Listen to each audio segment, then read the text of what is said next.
صرف جمعے ہی کے دن نماز پڑھنے والوں ذرا اپنے گریبانوں میں جھانک کر دیکھو کہ ہم مسلمان ہیں کہ نہیں۔ صرف جمعے کے دن مسجد میں آ رہے ہیں، جمعے کے دن کی بھی فجر کی نماز ہم نہیں پڑھے ہوتے ہیں، اور جمعے کے دن ہم پہلی صف میں آ کے بیٹھیں 11 بجے سے، مولانا جرجی صاحب خطبہ دیں گے، 11 بجے سے مسجد بھر۔ حضرت عمر فاروق رضی اللہ تعالیٰ عنہ نے ایک بار فجر کی نماز پڑھائی، اور فجر کی نماز پڑھانے کے بعد جب سلام پھیرا تو کیا دیکھا کہ ایک آدمی کی فجر کی نماز میں ایک رکعت چھوٹ گئی، یعنی وہ بعد میں آیا تھا، حضرت عمر ایک رکعت پڑھا چکے تھے، وہ بعد میں آیا تو ایک رکعت میں شامل ہو گیا، تو اب جب سلام پھیرا جائے گا تو ایک رکعت بعد میں پڑھے گا نا، وہ پوری کرے گا۔ تو حضرت عمر نے اس کو دیکھا، یہ بعد میں آیا، پھر دیکھتے رہے، پتہ چلا ایک ہی رکعت اس نے پڑھی، یعنی ایک مل گئی تھی، ایک پڑھ لی اور ایک بعد میں پوری کر لی۔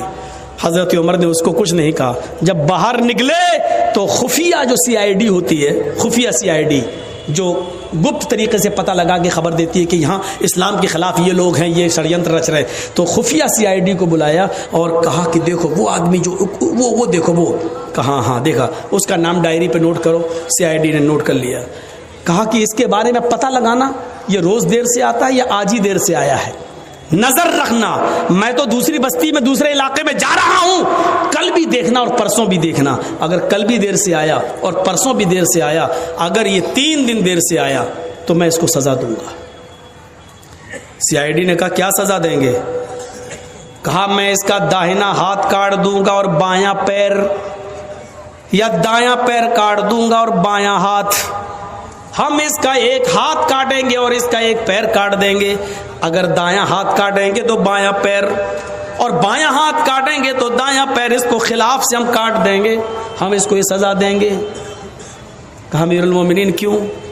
کہا میں نے جناب محمد رسول اللہ کو یہ فرماتے ہوئے سنا ہے کہ منافقوں کے اوپر 2 نمازیں بڑی بھاری ہوتی ہیں، ایک عشاء کی اور ایک فجر کی۔ وہ عشاء کی نماز میں سستی کرتے ہیں اور فجر کی نماز میں تاخیر سے آتے ہیں، اگر یہ 2 دن اور دیر سے آیا تو میں سمجھوں گا کہ یہ منافق ہے۔ 3 دن اگر مسجد میں دیر سے آیا تو میں سمجھوں گا کہ منافق ہے۔ ایک وقت کی نماز چھوٹی تھی، وہ بھی ایک رکعت۔ صرف جمعے ہی کے دن نماز پڑھنے والوں ذرا اپنے گریبانوں میں جھانک کر دیکھو کہ ہم مسلمان ہیں کہ نہیں ہیں۔ اس کی فجر کی نماز نہیں چھوٹی تھی، ایک رکعت چھوٹی تھی، نماز تو مل گئی تھی، ایک رکعت تو ملی تھی، ایک رکعت بعد میں پوری کر لی۔ پیشاب پائخانے میں بھی دیر ہو سکتی ہے، سو کر اٹھنے میں بھی دیر ہو سکتی ہے، موبائل کا زمانہ نہیں تھا، الارم کا زمانہ نہیں تھا، آنکھ دیر سے بھی کھل سکتی ہے، بیچارہ سو گیا ہوگا یا جنگل میں کھیت میں لیٹرین اور پیشاب کرنے جانا پڑتا، ہو سکتا ہے کہ لیٹرین میں دیر ہو گئی ہو، بیچارے کو آنے میں کوئی بھی وجہ ہو سکتی ہے، لیکن حضرت عمر نے فوراً سزا نہیں دی، کہا ہو سکتا ہے ایسا، اس لیے آج دیر ہو گئی ہو، لیکن کل بھی دیکھنا اور پرسوں بھی دیکھنا، روز دیر تھوڑی ہوگی، اگر منافقت اس کے اندر آ گئی ہوگی تو یہ کل بھی دیر سے آئے گا اور پرسوں بھی دیر سے آئے گا، اور 3 دن دیر سے آیا تو میں اس کا ایک ہاتھ کاٹ دوں گا اور ایک پیر کاٹ دوں گا۔ ذرا اس واقعے کی روشنی میں ہم اپنے گریبانوں میں جھانکیں اور دیکھیں، سوچیں اور دیکھیں کہ ہم کتنے پکے مسلمان ہیں۔ صرف جمعے کے دن مسجد میں آ رہے ہیں، جمعے کے دن کی بھی فجر کی نماز ہم نہیں پڑھے ہوتے ہیں، اور جمعے کے دن ہم پہلی صف میں آ کے بیٹھیں 11 بجے سے، مولانا جرجی صاحب خطبہ دیں گے، 11 بجے سے مسجد بھر گئی۔ جو پورے ہفتے مسجد میں نہیں آیا، مولانا جرجیز کا خطبہ سننے کے لیے آج پہلی صف میں بیٹھا، سعودی عرب کا رومال ڈال کے، جنت الفردوس بھی لگایا، خوشبو آ رہی ہے، پہلی صف میں بیٹھا ہوا ہے بیچارہ، سعودی عرب کا رومال بھی ڈالا ہوا ہے، اور جمعے کے دن نماز پڑھ کے نکلا، داڑھی پہ ہاتھ پھیرتے، ایسا لگ رہا ہے جیسے اللہ تعالیٰ پہ بہت بڑا احسان کر کے آیا ہے۔ سماج کے لوگ میٹنگ کریں، بتائیں ان بے نمازیوں کے لیے آپ کے ہاں کتنے ایکشن لیے گئے، کتنے ایکشن؟ آپ جواب نہیں دے پائیں گے اس بات کا، آپ جواب نہیں دے سکتے اس بات کا، کتنے ایکشن لیتے ہیں آپ؟ شرابیوں پر ایکشن نہیں، جواریوں پر ایکشن نہیں، صرف لڑکا لڑکی لے کے بھگ جائے تو ایکشن لے لیتے ہیں آپ۔ آپ کی ذمہ داری بنتی ہے، آپ کی ذمہ داری بنتی ہے میرے بھائیوں، ہمیں ان چیزوں کو دیکھنا ہے، ہمیں ان چیزوں پر نظریں ڈالنا ہے، اپنے سماج میں ان عورتوں کو بھی دیکھنا ہے، بے پردگی عام ہوتی چلی جا رہی ہے، ان کے پہناوے پر بھی نظر ڈالو، اللہ کے نبی نے فرمایا نساء کاسیات عاریات ممیلات و مائلات، ایک ایسا زمانہ آ جائے گا کہ تم عورتوں کو دیکھو گے کہ بظاہر تو وہ کپڑے پہنے ہوئے ہوں گی لیکن حقیقت میں وہ کپڑے نہیں ہوں گے، وہ اندر سے برہنہ ہوں گی، اندر سے ننگی ہوں گی۔ دیکھ لیجیے آپ ہاف آستین کے کپڑے پہن رہی ہیں، آپ جو غیر شادی شدہ ہے جن کی شادی نہیں ہوئی وہ شلوار سوٹ پہنتی ہیں، آستینیں کھلی ہوئی ہیں، دوپٹہ بھی اب سر پہ نہیں رہا۔ اللہ کے رسول جب معراج پہ گئے تو آپ نے دیکھا کہ کچھ عورتوں کو سر کے بال پکڑ کر ایک درخت سے لٹکا دیا گیا جہنم کے اندر، اور ان کو الٹا الٹا ان کو گھمایا جا رہا ہے، اور ان کے ہاتھ پیچھے سے باندھ دیے گئے ہیں، اور ان کے دونوں سینوں میں، عورتوں کے دونوں سینوں میں خنجر بھونک دیے گئے ہیں، یہاں سے اور یہاں نکال لیا گیا ہے، یہاں سے خنجر ڈالا یہاں نکالا گیا ہے۔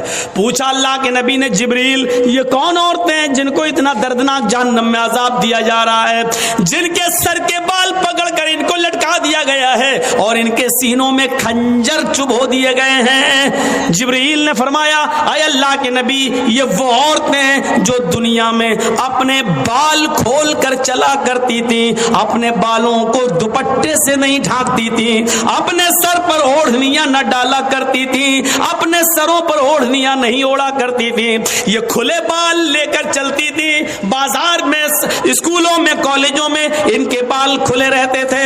اور یہ وہ عورتیں جن کے سینوں میں خنجر ڈال دیے گئے ہیں، یہ اپنے سینوں پر اوڑھنیاں چادر نہیں ڈالتی تھی، اتنا ٹائٹ کپڑا پہنتی تھی کہ کپڑا پہننے کے باوجود ان کے سینے کا حصہ اٹھا ہوا نظر آتا تھا۔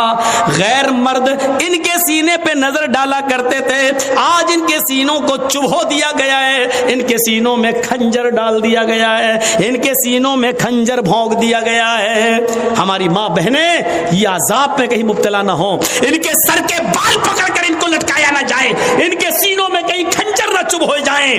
ان کو کہو اپنی بیٹیوں سے اسکول میں جائیں تو کم سے کم اوڑھنیاں اور ڈھیلی چادر اپنے جسموں پہ ڈال لیں۔ فرمایا ایک ایسا زمانہ آ جائے گا کہ عورتوں کو دیکھو گی کہ کپڑے پہننے کے باوجود ننگی ہوں گی، ممیلات و مائلات، لوگوں کی طرف مائل ہوں گی اور ان کو اپنی طرف مائل کریں گی، اتنا میک اپ کریں گی، لال رنگ کا کپڑا تو لال رنگ کی لپسٹک، بلو رنگ کا کپڑا تو بلو رنگ کی لپسٹک، ہرے رنگ کا کپڑا تو ہرے رنگ کی لپسٹک، میچنگ نہیں بگڑنی چاہیے، میچنگ نہیں بگڑنی چاہیے۔ یہ میک اپ اتنا کریں گی کہ نوجوانوں کو اپنی طرف کھینچیں گی اور خود نوجوانوں کی طرف کھنچ جائیں گی۔ لا يدخلن الجنت ولا یجدن ریحها، یہ عورتوں کو جب دیکھو تو سمجھ لینا یہ عورتیں کبھی جنت میں داخل نہیں ہوں گی اور جنت کی خوشبو بھی نہیں پائیں گی۔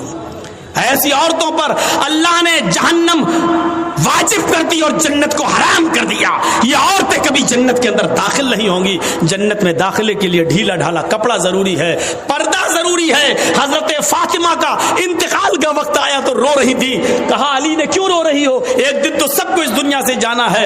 کہا علی میرے شوہر میری ایک وصیت ہے اس کو یاد رکھنا۔ بتاؤ تم میری بیوی ہی نہیں محمد رسول اللہ کی بیٹی بھی ہو، بتاؤ کیا وصیت ہے؟ فرمایا جب میرا انتقال ہو جائے، میری روح نکل جائے تو مجھے رات میں دفنانا، دن میں نہیں۔ عشاء کی نماز کے بعد اندھیرے میں میرا جنازہ لے کر قبرستان جانا، دن میں نہیں۔ حضرت علی نے کہا یہ تم نے ایک نئی مصیبت میرے اوپر ڈال دی۔ مان لو فجر کے بعد اگر تمہارا انتقال ہو جاتا ہے تو ظہر کے بعد دفن کیا جائے گا، ظہر میں انتقال ہوتا ہے تو عصر میں، اب فجر کے بعد اگر انتقال ہو جائے تب بھی ہم عشاء کے بعد تمہیں دفنائیں، یہ کہاں کی عقل مندی ہے؟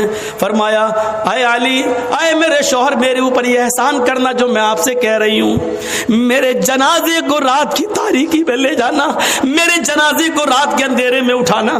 پوچھا ایسا کیوں کہہ رہی ہو؟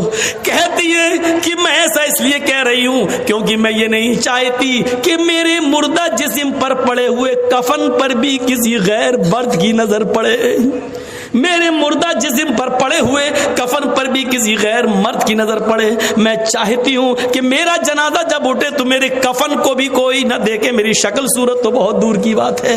حضرت فاطمہ کی یہ نصیحت تھپڑ مار رہی ہے آج ہماری بیٹیوں اور ہماری بیویوں کے منہ پر، ہماری عورتوں کے منہ پر۔ غور کریں، مرنے کے بعد کوئی نکاح نہیں کر سکتا ہے, مرنے کے بعد کوئی کسی سے دلچسپی نہیں رکھتا ہے, کتنی خوبصورت لڑکی کیوں نہ زمین پہ پڑی ہو, اگر مر گئی تو اس کی طرف کوئی انٹرسٹ نہیں لیتا ہے. لیکن حضرت فاطمہ کیا کہہ رہی ہیں کہ میرے انتقال کے بعد میرے مرے ہوئے جسم پر پڑے ہوئے کفن پر بھی کسی غیر مرد کی نظر نہ پڑے. ایک طرف اس پردے کو دیکھیے اور ایک طرف ہمارا سماج, ہماری سوسائٹی, اور اس سوسائٹی میں گھومنے والی آوارہ گائیں, آوارہ بھیڑوں کو دیکھیے. آج مجھے کہنا پڑ رہا, آوارہ گائیں, آوارہ بھینسیں, آوارہ بکریاں, آوارہ بھیڑیں, ان کو کہنا پڑ رہا ہے. آپ یہ مت کہیے کہ مولانا جرجیس مثال غلط دے رہے ہیں, ضرورت پڑنے پر قرآن نے بھی چوپایوں کی مثال دی ہے. اولئک کالانعام بل ہم اضل, یہ چوپایوں کی طرح ہیں بلکہ ان سے بھی زیادہ گئے گزرے. جب قرآن انسان کو اللہ چوپایوں کی طرح کہہ سکتا ہے, اگر ہم نے ان کو بے لگام گھوڑی اور بے لگام اونٹنی یا ہم نے آوارہ بھیڑ و بکری کہہ دیا تو کوئی غلط نہیں کیا, کوئی غلط نہیں کیا. ہمیں اپنے معاشرے پر نظر ڈالنا ہے. میرے بھائیوں, 1:02 ہو چکا ہے. مجھے کہا گیا پہلے آپ کو 9 بجے ٹائم دے دیا جائے گا, میں نے سوچا 11 بجے ختم ہو جائے گا, لیکن 11 بجے ٹائم دیا گیا.